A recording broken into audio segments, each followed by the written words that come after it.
Olá, sou Rosana Santos, acadêmica do curso de Letras Língua Portuguesa pela UFPE. Gostaria de cumprimentar a cada um dos professores que formam a banca examinadora, em nome da minha professora orientadora, a professora Ana Beatriz Gomes Carvalho. E desde já, também gostaria de agradecer primeiramente a Deus por ter me dado forças para chegar até aqui.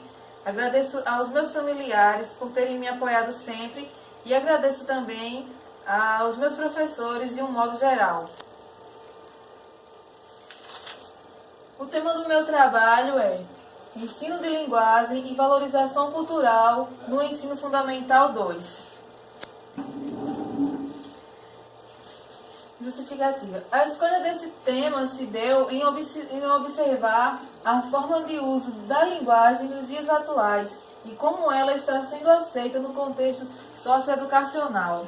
Então, fazendo essas observações, foi possível notar que há uma necessidade de buscar conceitos que desenvolvam habilidades significativas nos professores de língua portuguesa nos dias atuais, para que eles venham a modificar suas práticas educacionais para a obtenção de um ensino de qualidade. Problemas de pesquisa.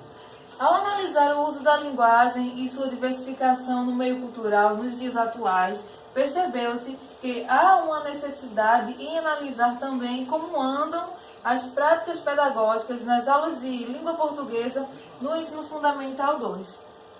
Daí surgiu a pergunta: como as aulas de português vêm trabalhando essas diversificações numa turma do ensino fundamental 2 nos dias atuais? Então, tal dúvida me levou a uma pesquisa de campo numa escola de ensino fundamental 2 na cidade de Limoeiro, no estado de Pernambuco. O objetivo geral do nosso trabalho, então, foi analisar o ensino da linguagem e a valorização da cultura nas práticas pedagógicas de língua portuguesa no 7º ano do ensino fundamental 2.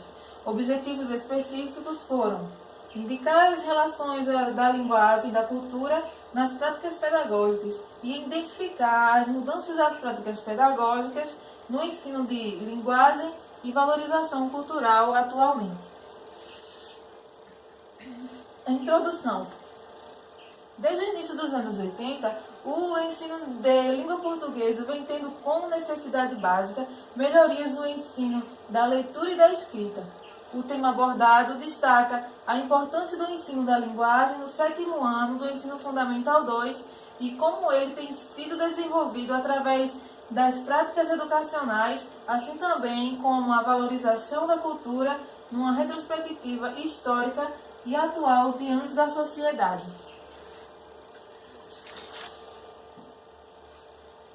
A fundamentação teórica divide-se em pontos principais. Vamos abordar um pouco sobre cada um deles. O primeiro ponto fala sobre ensino de língua portuguesa. Nesse ponto, foi feita uma análise de ensino da língua portuguesa no contexto histórico a partir dos autores como Geraldo, 1984, Zinani et al., 2002, e os próprios parâmetros curriculares nacionais dos PCNs. Todas as fontes, tais fontes foram escolhidas pois visam a historicidade do ensino da linguagem ao longo dos tempos. Então, de acordo com os PCNs, são os parâmetros curriculares nacionais, desde os anos de 1970, o processo de aprendizagem linguístico era dividido em 2 etapas. Na primeira etapa, a criança era alfabetizada aprendendo a ler e a escrever. Na segunda etapa, a criança, ao dominar as habilidades de leitura e escrita, passaria a produzir textos, notar normas de gramática e ler produções clássicas. Tais etapas mudaram a partir de 1980, passando a ser um processo contínuo. Até meados do século XX, a linguagem era tida como expressão do pensamento, onde ler e escrever eram consequências do pensar. Ainda nos primeiros anos, a disciplina de língua portuguesa deveria garantir a aprendizagem da escrita, que era considerada como um código de transcrição da fala. Padronização da língua. Segundo Molica 2003, nenhuma linguagem permanece a mesma em todo o seu domínio. E ainda num só local apresentam-se um sem número de diferenciações.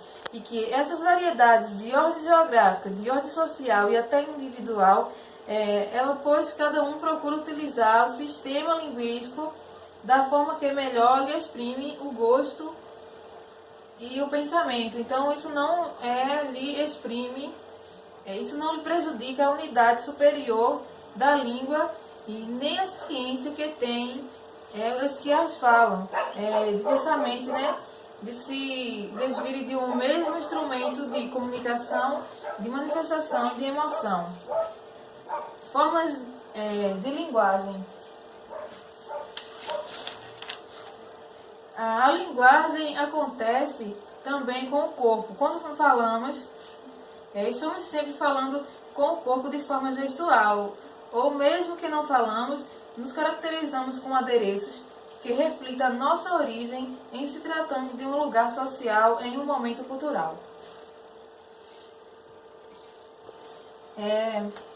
O segundo ponto fala sobre a valorização da cultura na escola. A língua é um patrimônio cultural. Assim como houve mudanças no ensino da linguagem, houve também mudanças nas práticas pedagógicas com relação à valorização da cultura no âmbito escolar, na 7ª série do ensino fundamental 2. Então, sendo a língua um parâmetro cultural, ela é considerada como um bem coletivo, pois fazemos uso dela nas diversas práticas sociais do cotidiano. Os signos articulados em linguagem são criações culturais. Sotaques, gírias, adereços, tudo isso são formas de linguagem. E vemos que a diversidade cultural está intimamente ligada ao reconhecimento do Brasil como um país multilingüe.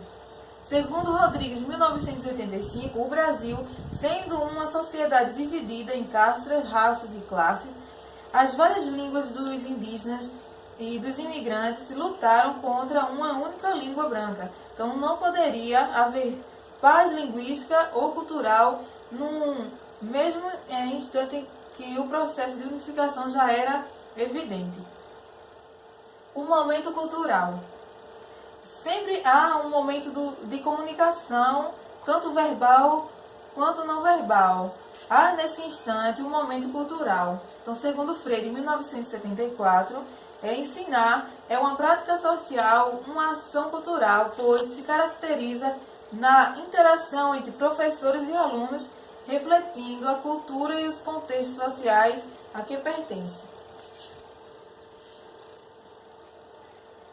O terceiro ponto fala sobre concepções linguísticas nas práticas de ensino e temos oralidade e escrita. Então, de acordo com o Marcucci 2007, a oralidade e a escrita eram vistas como opostas, onde predominava o cognitismo da escrita no paradigma da autonomia. Mas hoje podemos conceber a oralidade e a escrita como atividades interativas e complementares nos contextos tanto da prática social quanto das práticas culturais. O autor ele ressalta que o que determina a variação linguística são os usos que fazemos da língua. Então, Marcucci finaliza seu artigo afirmando que, de acordo com o prestígio social, a escrita é vista como vista mais prestigiada do que a fala, e isso devido à sua postura ideológica, mesmo sabendo que em algumas culturas a fala é mais prestigiada que a escrita, e que a oralidade e a escrita a oralidade e a escrita não são duas propriedades propriedades de sociedades adversas, mas sim de duas práticas sociais. Então, quanto à língua, o autor a trata como um fenômeno heterogêneo, pois por possuir, né, múltiplas formas de manifestações. A metodologia. Essa pesquisa é qualitativa, pois se trata de uma pesquisa de campo, segundo Trivinos, 1987. É exploratória, pois tem como objetivo uma visão geral do tipo aproximativo acerca de determinado fato, segundo o GIO 2008. E é também descritiva, pois descreve o fenômeno linguístico e cultural no contexto educacional, ainda segundo o GIO 2008. Essa pesquisa foi feita através de livros e sites que continham informações precisas sobre o ensino da linguagem e a valorização da cultura, numa perspectiva histórica até os dias atuais.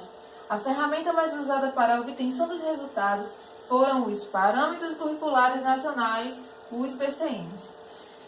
Então, a ida ao campo se deu de forma significativa numa escola municipal na cidade de Limoeiro, no estado de Pernambuco.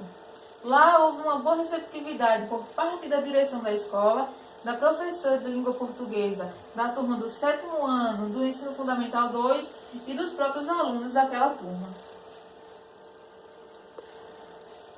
Foram assistidas 5 aulas, uma aula a cada dia durante uma semana. Então, tendo em vista que lá há um projeto de leitura que funciona na biblioteca da própria escola. Durante as aulas assistidas, a professora abordou temas sociais, onde os alunos passaram a interagir, deixando suas opiniões. Foi trabalhada a gramática de forma significativa e, em uma das aulas, os alunos assistiram a um filme nacional e fizeram um relatório sobre ele.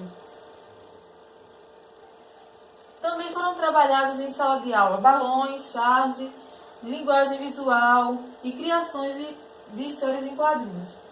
Segundo a professora de português daquela turma, a interação com a turma, com a cultura na sala de aula, se dá no trabalho com a música, onde os alunos utilizam instrumentos musicais, CDs, para analisarem os vários ritmos, para que, através deles, entrem em contato com a cultura de diversas regiões do país.